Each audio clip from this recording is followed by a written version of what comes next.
Hey there everyone, welcome to Kitchen Chaos. Today is the Wednesday, the 2nd of February, so I'm going to take you for a quick walk through the garden and show you how much things have changed. So we're starting at the other end today, so you can start with our lemon tree. We have still got weeds, that's a common occurrence here, but we are working on them. So as you can see, we've got plenty of fruit here on our lemon tree. Some are so heavy that they are seriously drooping. So hopefully they'll start turning yellow. Some rubbish where we're cleaning up. Our raspberry has come back pretty well. We've even got some fruit set starting, which is really nice. Right there. So these are raspberries before they ripen up. Our blueberry is also doing really well still. And our strawberries down here, as you can see, our two originals are absolutely massive, but the smaller four are still putting out lots of fruit. Unfortunately, we're not getting much of it at the moment because I haven't netted it, so the birds are getting it before we do. The poppies are looking very sad. I think I'm going to be pulling them out and restarting them elsewhere. And our bay tree, as you can see, has lots and lots of new growth on there. That's why they've got so pale tips. That's all new growth.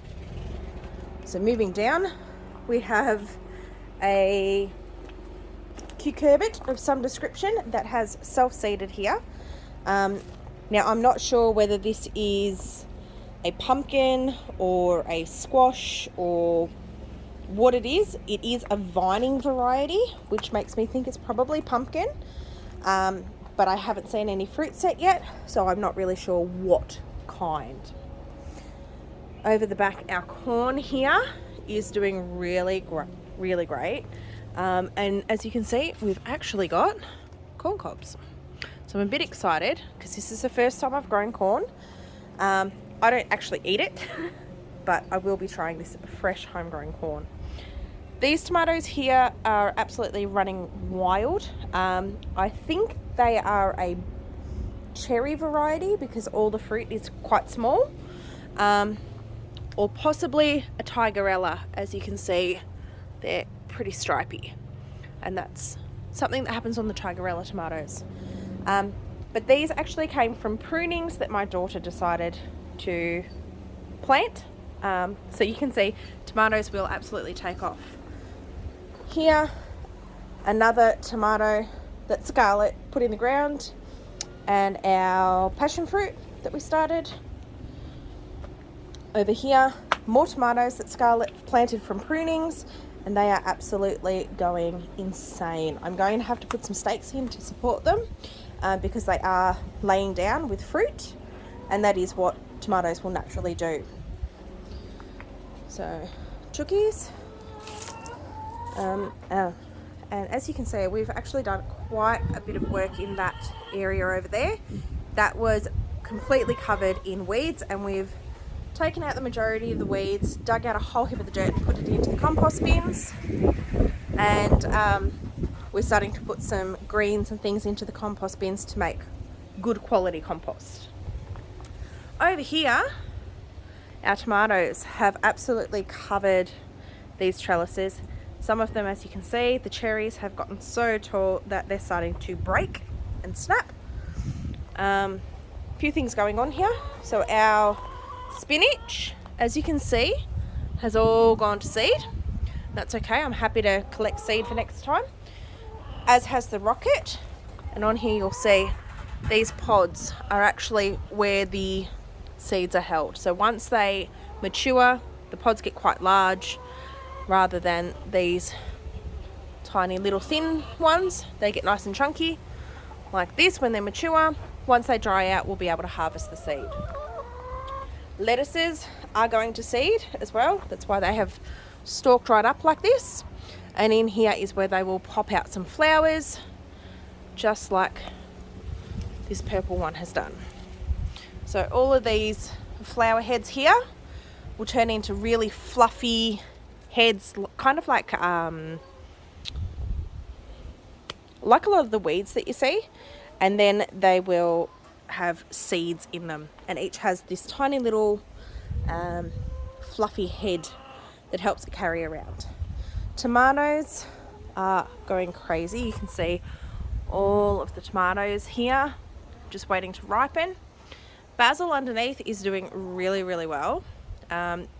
There are 12 basil plants, and I have had to harvest a good chunk of them already. I made lots of basil pesto. I've used some fresh, used it in other recipes. I'm going to have to harvest that again because it's completely out of control up to my trellises. Our capsicums, one here and here, are still not doing great, but our cayennes, as you can see, we've got lots and lots of cayenne peppers here, and the other plant has plenty on it as well, as you can see there, and some really large ones. Now I use these red, so I'm waiting for them to ripen. Jalapenos, again, as you can see, there is lots of fruit on these, and as they get to size, we are harvesting them. As with these types of plants, the more you harvest, the more fruit will be produced. Zinnias, still this beautiful splash of colour. I'm really loving these red and orange here, but my favourite have to be this white one with the little red stripes in it. Absolutely stunning. So, and they're really deep, like they've got lots and lots of flowers up on top of each other, or petals, sorry. So they are probably my favourite in here. So as you can see, tomatoes are changing colours.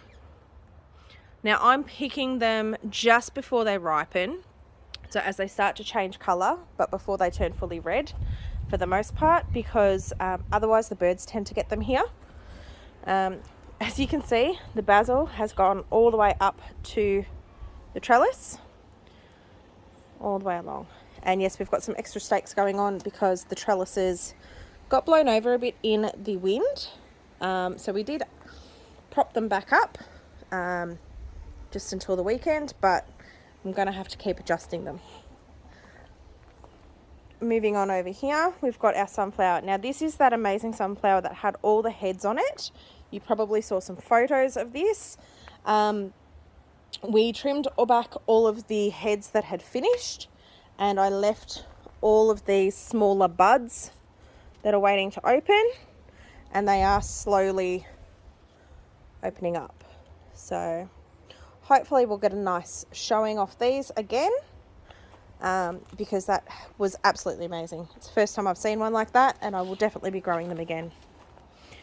Our bean arch, you can see they've come up to about my height. So one has actually climbed all the way up here. There's the end. And on the other side, again, not quite as high, probably about shoulder height here. But the plants are looking really healthy. And we have scarlet runners, yellow wax, and purple king. So we're growing 3 different colours. Now squash bed has gone absolutely insane, as you can see. Now there's way more plants in here than there should be, but I'm just keeping it fairly well clipped back so that there's not excessive leaves, so that we don't encourage disease. So in here you can see I've got some yellow zucchinis happening. Now the other reason I keep this all clipped back pretty well is so that the pollinators can actually find the flowers. So as you can see here, we've got a bee